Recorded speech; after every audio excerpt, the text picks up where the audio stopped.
Hey, losers! Welcome to the miscellaneous adventures of karisu-chan. Today I'll be reading to you Chapter 1. It's the only published chapter at this moment. I'm still working on a few pictures for the next chapter. So let's begin.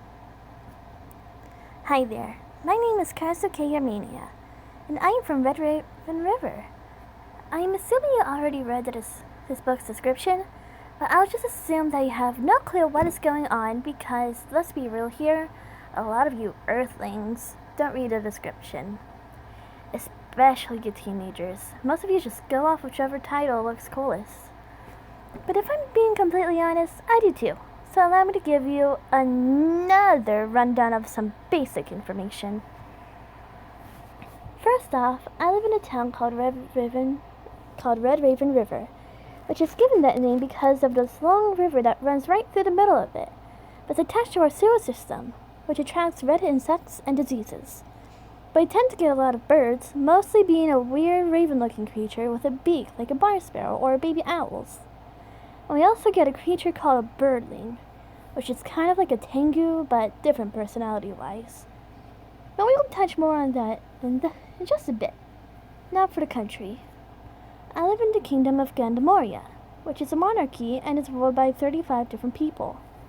There are 7 for each of the main 5 species. One main ruler, who is like the poster face of the Carnians. Carnia being our world, and the 7 are listed as the face of the council. They announce announcements, show up to formal meetings, and attend big events. Then there are the advisors, one being someone who was previously listed as a main ruler, and one the current ruler trusts as a friend.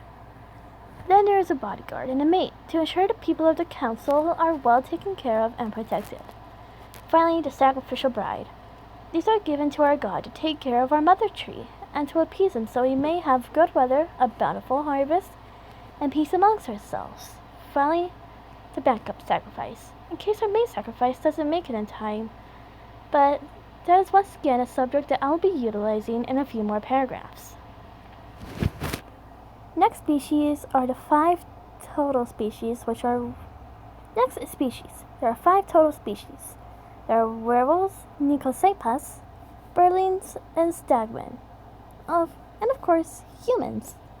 I am a stagman, but let's get into the others before I talk about myself. After all, I am the main character, and you'll be seeing a lot of me. I'll most likely be able to understand more about my species as the time moves on. First off, considering that in your universe, the main dominant species is humans, and nothing else. So we should begin with humans.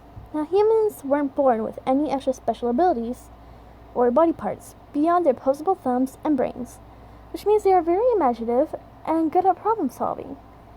And they give birth by the female holding the child in her uterus and keeping them alive by touching it to an organ filled with blood, with a cord that will snap and release the infant once it's time for birthing. Next is werewolves, another species you might be familiar with. These creatures are relatively goofy and playful. They love to roughhouse like a bunch of little kids, slapping each other to death, and they have really fluffy hair and tails along with an extra set of ears that resemble that of dogs or wolves, depending on the breed. And they give birth the same way as humans. Then we got Nicosepas, or as you like to call them, cat girls and cat boys. They are very sly and cunning, and are very nimble and flexible. They also tend to perch in high places. They have a long, sleek, curly tail, and an extra set of ears resembling that of a cat's. Once again, they also give birth the same way as humans. Next are birdlings. These people are very easily agitated. They are typically total assholes, and they do whatever they want, wherever, whenever, including using the restroom and butt stuff. But there are designated places for this which they are legally required to use when on professional property. But they are either in a normal bathroom, or behind a dumpster, or in a smoke tower. Unlike the other species, these creatures give birth through eggs, and I often cuddle with them to keep them warm. They're also the main species of my town, and they have these huge wings that are attached to their arms. Finally is my species, the stagmen. Stagmen tend to be a lot more sensitive and weak compared to our other species. They can't eat a lot of protein and usually have plant-based diets, with the occasional bit of meat every few days. We have a set of deer ears and antlers that grow in size based on the amount of negative emotion we have boiling inside of us. And if you have too much, the antlers would either grow to have so much weight you can't lift your head, and if it's already lifted, then they might snap your neck, or they will grow into your brain and even on your skull, causing you to bleed to death. Now for education. My town is a school district shared with the 4 surrounding towns, meaning that all 5 species attend the school. Now the way we have it set up is there is a preschool, which is to prepare children with the right knowledge and experience to attend an actual school. This is just optional and it is not mandatory, thus meaning your child is not required to attend these schools. But these are usually town-funded schools, so it will mostly be the town's main dominant species. After this, your child is to attend school. Then we have kindergarten and 12th grades. Kindergarten is to give just a little more information before sending them out on their school career. After kindergarten, your child will receive the most broke down version of the school's curriculum, mostly meaning they will learn basic addition, subtraction, vocabulary, science, and they'll have plenty of time to socialize, exercise, and hone their skills through our many extracurriculum programs and classes.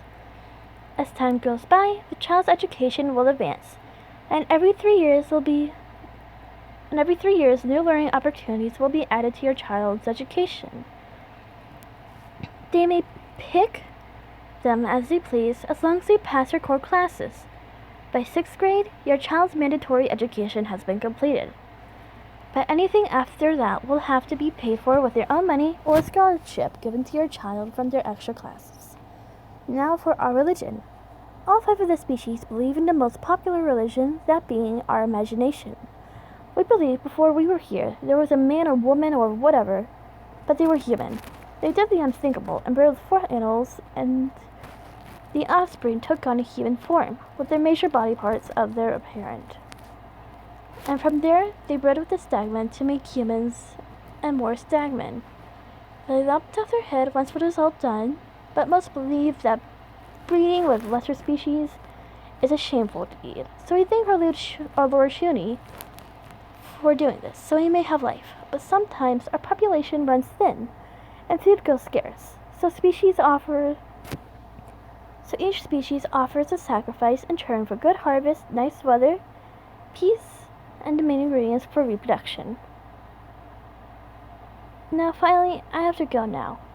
It took me a while to write this, but soon we're going to take a trip into town together, so be excited!